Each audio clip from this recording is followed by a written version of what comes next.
My name is Keegan Galloro, and I'm actually a transportation planner with the Transportation Division here in Salt Lake City. Could you tell me about Livable Streets, what that is, what that means? So Livable Streets, it's a program that aims to implement neighborhood traffic calming in Salt Lake City, more on a citywide scale. So the program is going to use a data-driven and more like transparent, equitable prioritization process to create a plan to implement those traffic calming improvements in areas of Salt Lake City that it's like most needed. The goal of the project is to improve comfort and livability within our neighborhoods. And the program uses kind of the following criteria to determine where exactly traffic calming measures should be implemented to improve the overall safety and livability and attractiveness of our residential streets. So a candidate street that we're looking for should have a posted speed limit of 30 miles per hour or less. It should be owned and maintained by the city of Salt Lake, should have 3 or fewer traffic lanes, and it shouldn't be a part of a university campus or contained within a public park. And it's not to be slated for improvements through any other funds or any other funded program. And it also needs to be adjacent to an area within a residential land use component. What makes a street livable after a street goes through this program? Like, what is it that sort of makes the street feel more livable in your view?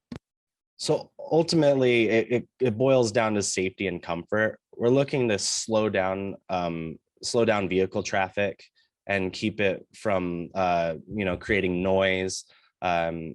It's basically about perceived safety. So when you're walking down a street, if there's cars speeding by going faster than the posted speed limit or going a speed that is, in most residential areas, 30 to 35 can feel like 50. So what we're looking to do is really just slow down that traffic and make it more approachable for people on foot, people who may want to bike. What's sort of the timeline on this project? What are we looking at as far as the timeline and the length of this project? We're hoping that this project will be funded and continue for years to come. Ultimately, we're still kind of nailing down the final points of this project, but the hope is to actually get started early next year. What are the next steps for you, and what are the next steps for residents? So the next steps for us as a team is we're kind of putting the finishing details and design criteria in for the quick build side of the program, which will include an application process with a form that our residents can fill out to kind of request these traffic calming implementations within their neighborhood.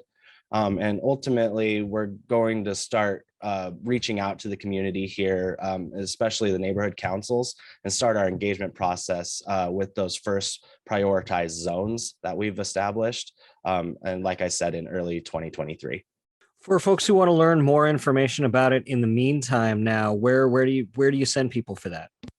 So if you want to learn more about the project and actually read the final report that we came out with on Livable Streets, we're asking people to visit slc.gov/livable streets.